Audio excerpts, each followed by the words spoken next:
Buenas tardes, le damos la bienvenida. Estamos en esta presentación, vamos a tener una charla, un intercambio con los y las autoras de Puentes de la Innovación, diálogos inmersos entre la escuela y la universidad. Es un volumen que fue publicado este año de manera digital, un volumen colectivo que recopila artículos teórico-descriptivos de las primeras jornadas de extensión e innovación educativa que se llevaron a cabo en la Facultad de Humanidades, en la Universidad Nacional de Mar del Plata, el año pasado. Este espacio de las primeras jornadas dio a conocer a la comunidad las experiencias desarrolladas en el marco del Grupo de Extensión e Innovación Educativa, surgidas de dos proyectos específicos de extensión que se implementaron, uno en 2018 y otro en 2019.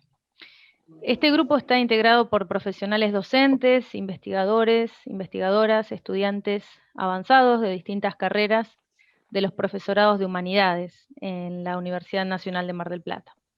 Abrimos esta conversación con un saludo, con el agradecimiento por participar, y les damos paso a ellos y a ellas para que digan quiénes son, en principio, y que después nos cuenten qué es lo que motivó la elaboración de este volumen. Mi nombre es Miriam Kapp, soy la directora del Grupo de Extensión en Innovación Educativa. Dirijo y codirijo junto a Sebastián Perrupato algunos de los proyectos del Grupo de Extensión, y lo que motiva la escritura de este volumen es la idea de formalizar muchas acciones que vinimos desarrollando a lo largo de años, de diálogos con las escuelas secundarias y también diálogos al interior de la universidad. Bueno, me llamo Sebastián Perrupato, trabajo conjunto con Miriam Kapp y con Elena y con Alba en la cátedra de didáctica general, conjunto con Graciela también. Y hace un par de años pensamos en la idea de empezar a pensar un proyecto de extensión con vinculación con las escuelas secundarias, y después de eso empezamos a trabajar en articularlo y en llevarlo adelante. En función de eso, por ahí las jornadas que desarrollamos tuvieron ese alcance y esta idea de poder plasmarlo también en un escrito que pudiera dar a conocer todo lo que estuvimos haciendo durante este año nosotros, pero también todos los actores de la comunidad educativa que participaron del proyecto, o sea, de las diferentes escuelas, de los alumnos, los docentes que también llevaron adelante una labor importante en el proyecto, que me parece que es lo más valioso, ¿no? También dar a conocer esas experiencias que son ricas y que nos enriquecen a nosotros también en nuestro trabajo cotidiano. Mi nombre es Alba Fede, trabajo en la cátedra de didáctica general desde hace 4 años, y bueno, formo parte del grupo de extensión.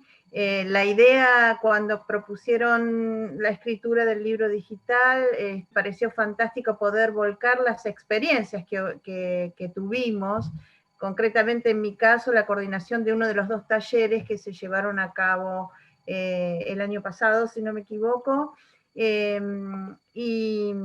y contar esa experiencia de exploración. Para nosotros el concepto de experiencia es muy fuerte en todo sentido, al interior de la cátedra, en el campo de la extensión, y esa experiencia tuvo que ver con estrechar vínculos y tender puentes. Bueno, ¿qué tal? Yo soy Elena Génova, soy ayudante de trabajos prácticos en didáctica general, y sí, como bien decía Albi, bueno, vamos a pensar las conexiones que uno puede ir generando entre la universidad, con las escuelas, con las comunidades, esos trabajos y acercamientos a territorio que son tan importantes, de conocer diferentes realidades y dar también a conocer las experiencias de los distintos extensionistas en este proyecto que hemos estado realizando ya desde hace 3 años, si mal no recuerdo,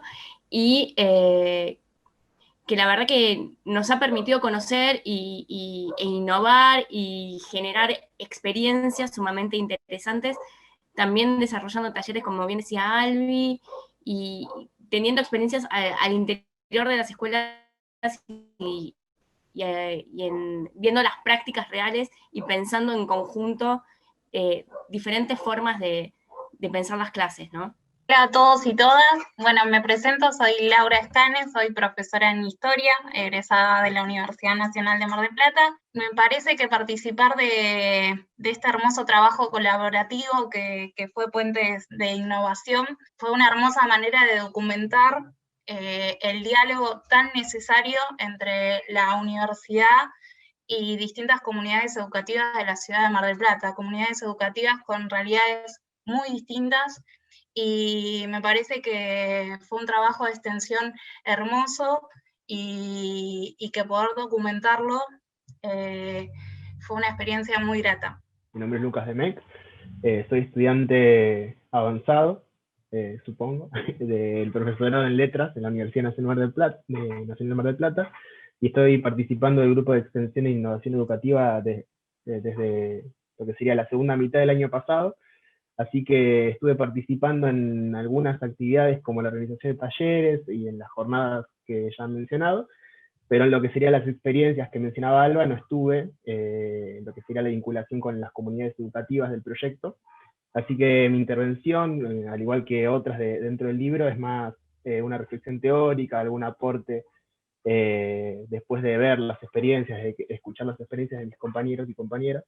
A lo largo del libro hay otros capítulos también que apuntan a una reflexión teórica, pero también la gran mayoría son relatos, reflexiones sobre la experiencia en las comunidades educativas que tuvieron integrantes del grupo de extensión, ¿no?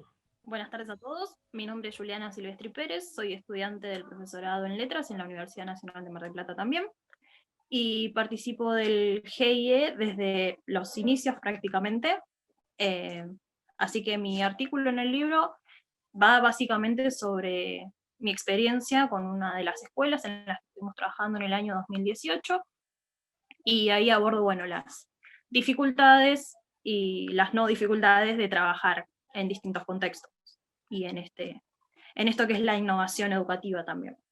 Mi nombre es Juana Fortesini, soy estudiante de Historia y de Ciencias de la Educación, y bueno, la motivación fundamentalmente de mi artículo, de mi capítulo, fue preguntarme por la retroalimentación que genera el trabajo en territorio en la universidad. Por ahí es un camino un poco menos indagado en los trabajos sobre extensión, esto de cómo las prácticas docentes se transforman por efecto del diálogo en territorio. Así que bueno, por un lado la motivación estuvo dada por ese lado, y por otro lado también todo lo que fueron esas jornadas fueron un encuentro para nosotros también muy importante, porque de pronto como que se hizo manifiesta toda una sinergia y una articulación muy grande entre nosotros. Así que un poco el capítulo expresa eso, digamos, un diálogo que se construyó entre nosotros y finalmente se consolidó en ese libro, que es como un discurso muy grande, muy articulado y muy atravesado por esta experiencia muy fuerte que hemos vivido todos en territorio. Bueno, luego de esta presentación vamos a ir a la parte de las preguntas que pensamos en torno al libro. Bueno, el libro es interesante porque posiciona la extensión en el campo de la reflexión y le da un lugar de relevancia que a veces parece relegada, ¿no?, por la investigación o por la docencia en la universidad. Desde este lugar de, digamos, de lectura, de nuestra lectura, ¿cuál creen que es el lugar de la extensión hoy en día? Y también una pregunta que nos hacíamos nosotras es si vaticinan algún tipo de futuro, si sueñan, si reflexionaron acerca de algún tipo de futuro para esta área de producción de conocimiento. A mí me parece que es una pregunta compleja e interesante, que reactualiza discusiones que hoy la Universidad Nacional de Mar del Plata tiene. Cada vez más a nivel local, pero también a nivel nacional, la extensión va ganando terreno, va ganando territorio, va ganando también un formato propio, ¿no?, que le caracteriza.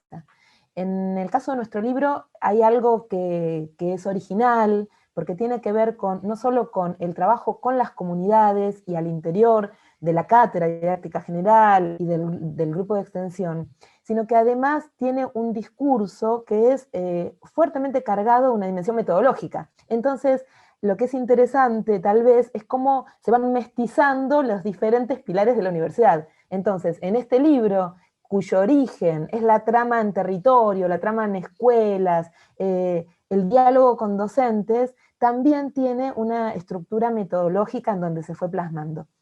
Entonces, la investigación, que siempre fue como el lugar del conocimiento, empieza a tener otro interlocutor que es la extensión, que también produce conocimiento. Y ahí me parece, a riesgo de hipotetizar, que efectivamente la extensión hoy, dentro del plano local, está teniendo una voz cada vez más fuerte, cada vez más equiparada a la tradicional investigación.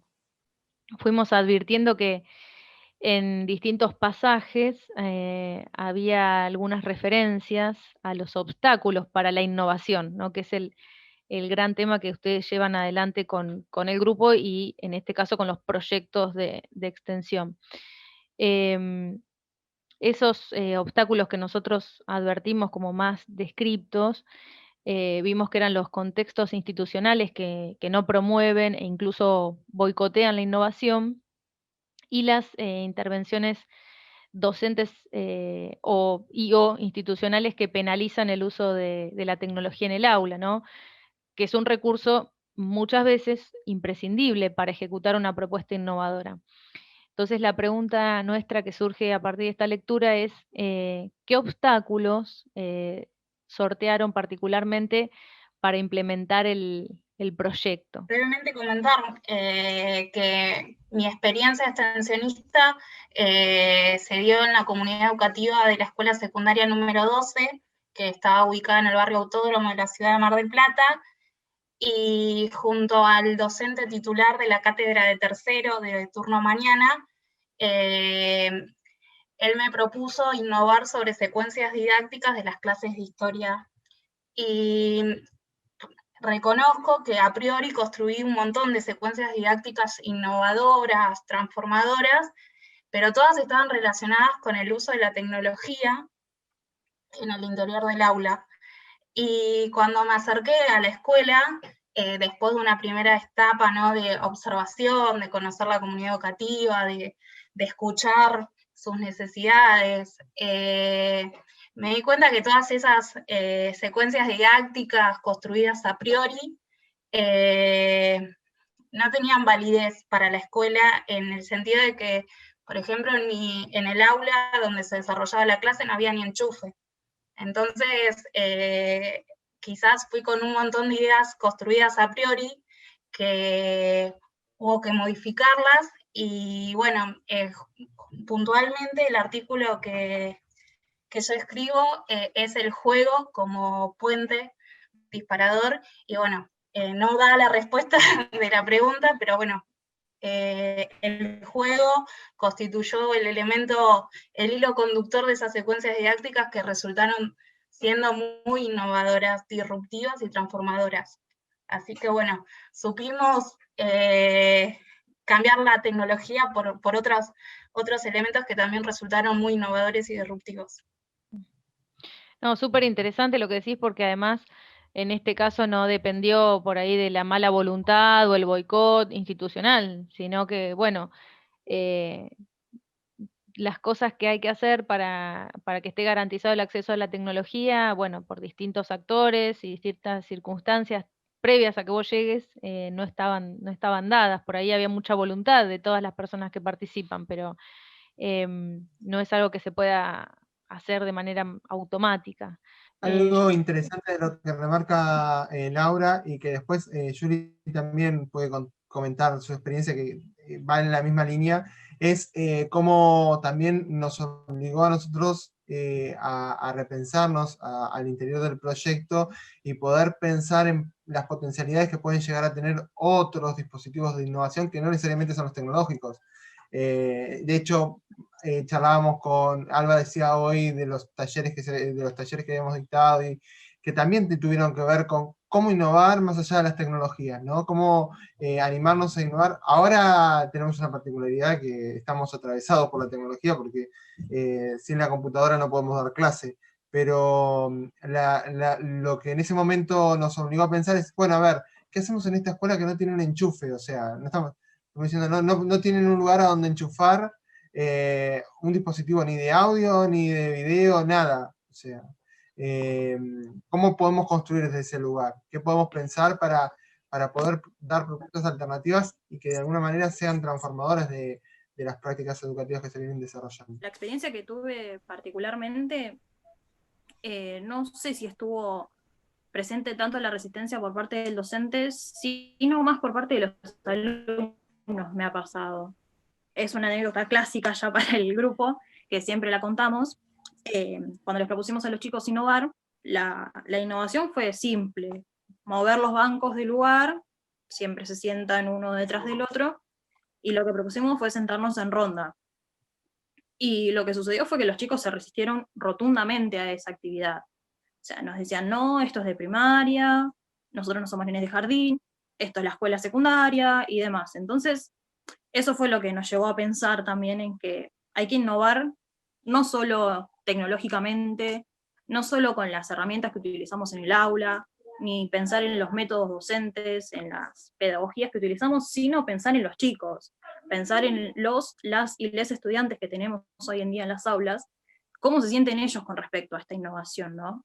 Qué interesante, ¿no? Porque eso también estará un poco cargado de otras intervenciones que desconocemos, ¿no? O sea, eh, las, ¿no? Las autoridades, los docentes que habrán dicho que sentarse así es infantil, ¿no? Por ahí digo, pensando un Sí, poco en el currículum oculto que puede circular, hay una, por sí, sí. ahí comunicar que estar en secundaria es estar de esta manera y no estar de otras, pienso, no Tal quiero, cual, lo que las rondas de jardín de infantes, que es de por ahí más viene chiquitos. legitimado de ese lado. Sí, totalmente. Institucionalmente, sino también desde la comunidad, ¿no? Desde las familias, desde, ¿no? De pensar que el joven, ¿no? Que ya está en secundario, no puede o no debe, digamos, estar en el aula o estar en la escuela de una determinada manera, ¿no? Sino que lo que pasa ahí, yo me quedé pensando en qué pasa ahí con los cuerpos. Bueno, en el nivel inicial, el cuerpo se puede mover o se puede establecer en la institución de una manera, en cambio en el secundario ya parece que no se puede. Sí, tal cual es ese disciplinamiento, ¿no? Que se impone totalmente en el secundario. Ustedes, chicos, son más grandes, se tienen que comportar de determinada manera, tienen que hacer tal cosa, tal otra, cuando en realidad el secundario sigue siendo la formación de los chicos y puede ser un lugar de disfrute, de goce. No tiene por qué ser tan estructurado, tan acartonado como estamos acostumbrados ya hace muchísimo tiempo. En relación a esto que venimos charlando, hay varios capítulos que describen experiencias en territorio, ¿no? Experiencias con la gamificación en el aula, las evaluaciones o la evaluación, el aprendizaje basado en proyectos. ¿Ustedes creen que pueden volverse vías de una enseñanza innovadora, estas experiencias que ustedes han desarrollado en las aulas del nivel secundario? ¿Y qué otras podrían mencionar? Porque quizás alguna experiencia ha quedado fuera de la publicación del libro. Fue un poco particular en realidad mi experiencia porque yo estuve en un colegio privado en el que, contrariamente a otros casos, teníamos todos los dispositivos a disposición. De hecho, todas las aulas tienen proyector, o sea, teníamos una condición espectacular. Y sin embargo también se presentaron otro tipo de obstáculos. En realidad tampoco que tengan que ver con la actitud del docente o con las resistencias, en mi caso fue una docente, sino más que nada con la estructura que tiene el sexto año en realidad, porque la cantidad de actividades que los chicos tenían en ese año era impresionante. O sea, desde actividades que tenían que ver con la finalización de la escuela, desde Bariloche, la decoración del aula y demás, hasta otras cuestiones más curriculares, digamos, o sea, estaban muy cargados de trabajo, y nosotras armamos todo un plan para hacer un proyecto de investigación, qué sé yo, y no se pudo llevar a cabo porque los chicos no daban abasto realmente, o sea, no quedaba tiempo para... Entonces decidimos hacer, para terminar el año, una actividad que era una trivia histórica. Armamos con un Kahoot una serie de preguntas hiper simples, sobre la materia, sobre lo que se vio en el año. Hicimos una especie de competencia, ellos trabajaban en grupo, iban participando, y bueno, eso fue como la última clase del año, y fue una instancia muy linda además porque las clases eran como muy rígidas, digamos.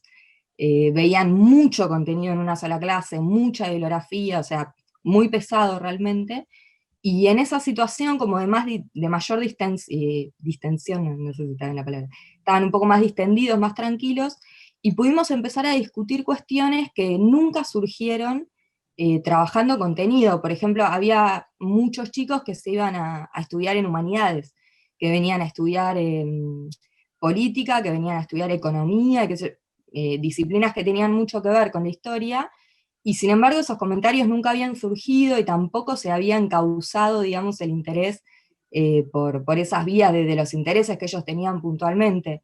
O también surgió una compañera que iba a estudiar diseño industrial, yo soy adscripta en diseño industrial, en sociología, y bueno, todas esas cuestiones, digamos, que se podrían haber puesto sobre la mesa y podrían haber intervenido en la planificación de las clases y demás, no intervenían porque no había instancias de diálogo con los chicos que excedieran las cuestiones curriculares.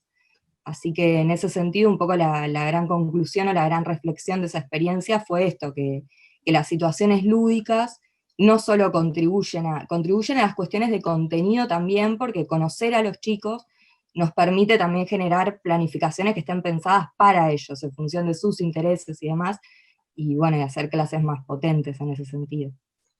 En relación a lo que dice Juani, mi experiencia en el aula de tercero fue muy enriquecedora en ese sentido, que el aula de tercero de la escuela estudiantil secundaria número 12 era llamativamente silenciosa. Los chicos, por ejemplo, al principio estaban muy reticentes a la idea de trabajar en grupo, de hablaban solo con el compañero de banco, y generar secuencias didácticas donde el juego era el hilo conductor de esas secuencias didácticas. Cuando digo juego también implica la incorporación de arte, la incorporación de música, la incorporación del cuerpo en movimiento. Generó un aula mucho más dinámica, generó el ambiente en el aula, otras condiciones. Por primera vez escuché voces en el salón que no había escuchado. A veces la innovación nace de cosas muy simples, ¿no? Me parece que hay que pensar en eso. ¿Qué necesitan los chicos? ¿Qué necesitan nuestros estudiantes? A veces la innovación no requiere de grandes instalaciones, sino de pensar cuáles son las necesidades que esos estudiantes tienen. Y quizás también esta idea de pensar la evaluación o las instancias evaluativas como experiencias lúdicas o experiencias divertidas, dinámicas, sonoras, grupales, y romper con esa idea estática y silenciosa de la evaluación y de esa situación de temor y de tensión que se construyó históricamente en torno a la evaluación. Yo creo también que el grupo de extensión buscó siempre sintonizar con los problemas concretos de los docentes y de las instituciones, porque precisamente creemos en una enseñanza situada, en aprendizajes significativos en relación con las comunidades. Los talleres que dictamos, uno lo coordinó Elena, el otro me tocó coordinarlo a mí, tuvieron que ver con esto, ¿no? Para nosotros la idea de innovación tiene que ver con que la comunidad en contexto encuentre, sintonice con los problemas que le preocupan y en todo caso encuentre allí sus respuestas. No es una idea de innovación por lo nuevo y la novedad, o por lo técnico, sino tiene que ver con reconocerse, y reconocerse en un trabajo en equipo. Sobre eso escribí, sobre esa experiencia, y esa experiencia generó puentes. Me parece que es interesantísimo generar puentes entre la extensión, la investigación y la formación. De hecho, para nosotros es un continuum, no hay una separación, sino es simplemente un campo de trabajo. Y allí los docentes estuvieron trabajando en equipo, estuvieron trabajando con proyectos concretos que se habían llevado a la práctica, y estuvieron sintonizando con los intereses de los estudiantes. Todo esto, creo que puentes, por eso puentes y vínculos, ¿no? Vínculos que además nos enriquecieron, creo, y nos enriquecen al interior de nuestro trabajo de extensión, que trata de ser una humilde antena abierta y permanentemente en escucha de lo que le pasa al docente en el marco de una institución en la que trabaja, ¿no? A mí me gustaría agregar a lo que decía Alba, esta pregunta acerca de qué es la innovación. Y nosotros como grupo de extensión descubrimos a lo largo del trabajo en territorio que no podemos tener una definición de innovación, que la definición de innovación va a estar dada justamente en contextos, en situaciones, en instituciones particulares. Lo que para alguna institución es innovador, para otra no lo es. Y sin embargo, nos dimos cuenta que hay dos aspectos muy importantes para producir una innovación. Uno de ellos es el compromiso personal e institucional, y el otro es la creación de comunidades de aprendizaje, es decir, constituirnos todos los presentes, es decir, la institución, los docentes y las docentes de las escuelas, y los y las extensionistas, como una comunidad de aprendizaje y de prácticas. De ahí había como dos aspectos muy importantes para que una innovación pudiera permear, ¿no? Que tiene que ver con las resonancias y con las disonancias. Por un lado, es necesario que a la institución le resuene algo. Es necesario que la institución reconozca en esa innovación, sea tecnológica o no, algo del orden de lo posible.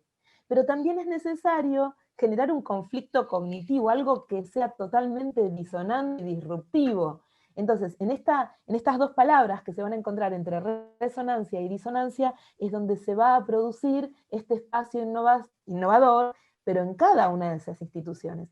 Y creemos que este libro, que Alba dice, estos puentes que se tienden, son los que nos permiten a nosotros recuperar la idea de la innovación como algo totalmente situado. Y también creemos que no se producirían instancias de innovación si no hubiese un debilitamiento de la arquitectura de los argumentos más tradicionales y conservadores de esas instituciones. Entonces, en este debilitamiento, cada institución tiene una arquitectura de argumentos, y dicen, nosotros vamos hacia acá y hacia allá y estamos seguros. Si las prácticas alternativas producen este debilitamiento, tal como hacían Laura, Juana, Julie, bueno, después Lucas contará cuál fue su construcción más teórica, pero en donde además se abrieron las puertas de Alba y de Elena para armar cursos, acercar talleres, una vez que se debilita esa arquitectura de argumentos, ahí permea la innovación institucional, situada, ¿no? Eso, en contexto. Tal cual, justo teníamos pensado una pregunta que tiene mucho que ver con lo que decía Alba y lo que decías vos, Miriam, al final, porque todo este laburo, ¿no?, potente que hacen, nosotros nos preguntábamos si creemos que ya un poco la respuesta la podemos prever, pero les preguntamos igual. Todo este trabajo que ustedes difunden en jornadas, en publicaciones, en talleres, podría generar un impacto positivo para los planes de estudio de las carreras y los programas específicos de las cátedras, de las carreras de grado, sobre todo, o en principio de los profesorados. Creo que no. Creo que si no hay una reflexión institucional, no va a tener impacto directo en los planes de estudios. O sea, esto tal vez con un trabajo incorporando la dimensión del diálogo, de los consensos, el aspecto más político de la enseñanza, entonces, en todo caso, tal vez existiría una chance. Pero no es lineal. Lo que descubrimos es que no hay una linealidad entre todos estos talleres, las prácticas que las chicas llevaron a cabo en las escuelas y una transformación institucional. Me parece, igual me gustaría, a lo mejor Sebas puede expandir esto, que son aproximaciones, son modos de agujerear sentidos institucionales. Si eso se produce, vamos por un camino de la innovación, pero lo que no podemos garantizar es ni garantizar ni creer que va a suceder, es que haya una transferencia lineal de una innovación a la innovación, porque eso sería puro aplicacionismo, aplicarían una técnica, y no queremos que eso suceda. Queremos que eso que invitamos a pensar se convierta a su vez en una práctica reflexiva. Quizás lo que nosotros planteábamos un poco al principio y creo que es la idea que sostenemos, es que para nosotros quizás la innovación, en el momento en el que se cristaliza en un plan de estudio, deja de ser innovación. Porque para entenderla como innovación tendríamos que entenderla como una transformación permanente, un permanente estar, ¿sí? Repensando nuestras propias prácticas y pensar qué es lo que estamos haciendo y cuál es el sentido de esto que hacemos. ¿Sí? Como decían las chicas hoy, tiene sentido para los alumnos, si tiene sentido para los docentes, si estamos construyendo una educación alternativa, si estamos pensando en las necesidades de la institución educativa también, ¿no? Y qué es lo que ponemos, o qué es lo que ponderamos por sobre lo otro. Si empezamos a ponderar las necesidades de la institución educativa por sobre las necesidades de los estudiantes, y bueno, ahí también ya deja de ser innovación, me parece. Si empezamos a ponderar las necesidades del docente por sobre las necesidades del estudiante, también creo que es una cuestión de poder empezar a pensar la enseñanza. Nosotros lo pensamos siempre desde la enseñanza porque estamos anclados en la cátedra, y la cátedra nos da el anclaje de pensarnos en la enseñanza, ¿no? Entonces, desde ese lugar lo pensamos siempre desde el proceso de enseñanza, pero que obviamente tiene en cuenta un proceso de aprendizaje que está relacionado, ¿no? Y que no lo podemos perder de vista. En ese sentido, la enseñanza como algo en permanente construcción me parece que es lo que da la clave para poder pensar en una innovación educativa a largo plazo, ¿no? O sea, pero eso implicaría también una transformación de las formas en las que pensamos la escuela. A veces seguimos pensando la escuela en formas demasiado estructuradas, dinámicas, con un plan de estudio, con una linealidad, con una progresividad, y quizás que hay que animarse a pensar la escuela de un modo diferente. Y quizás en esos lugares empieza a ser un poco más permeable, digamos, esta idea de innovación como algo permanente.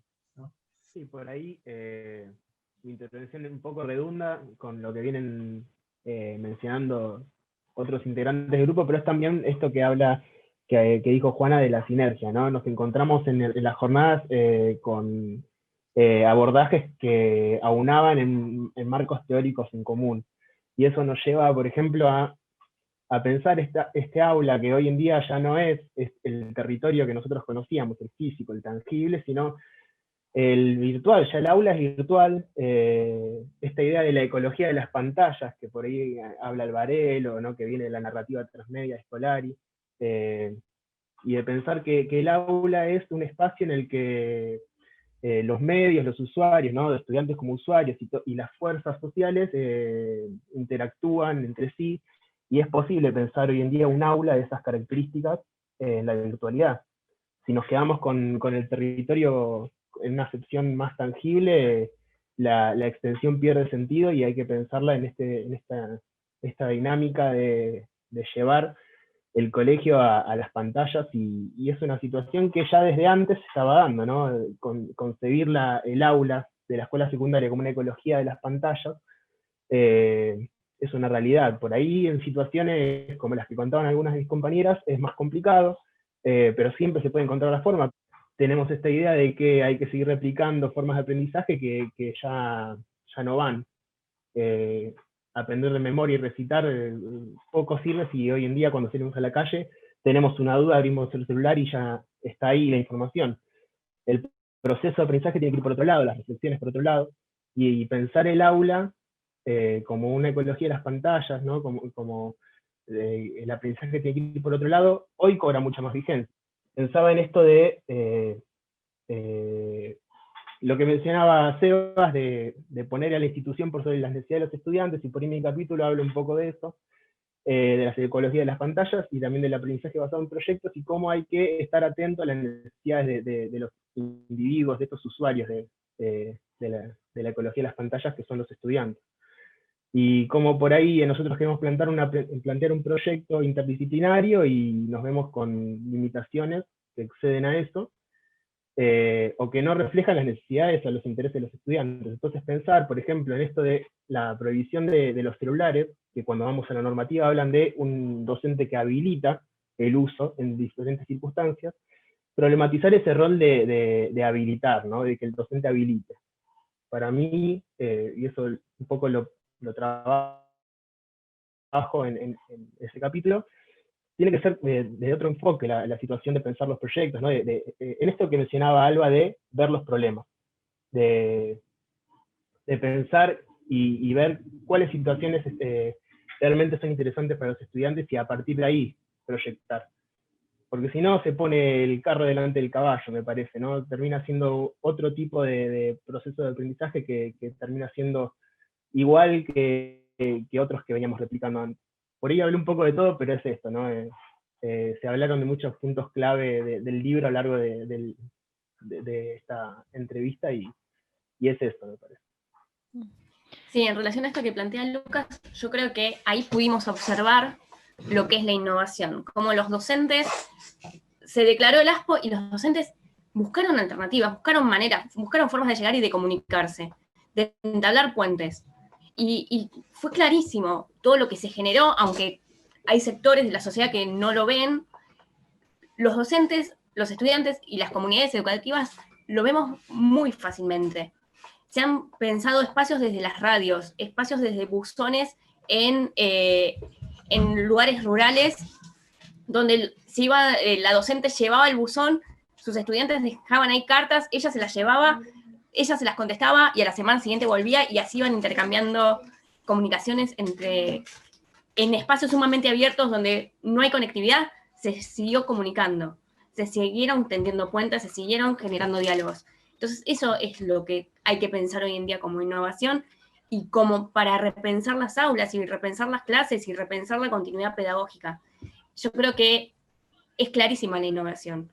La innovación, si bien a nosotros nos encanta la tecnología, no es solo la tecnología.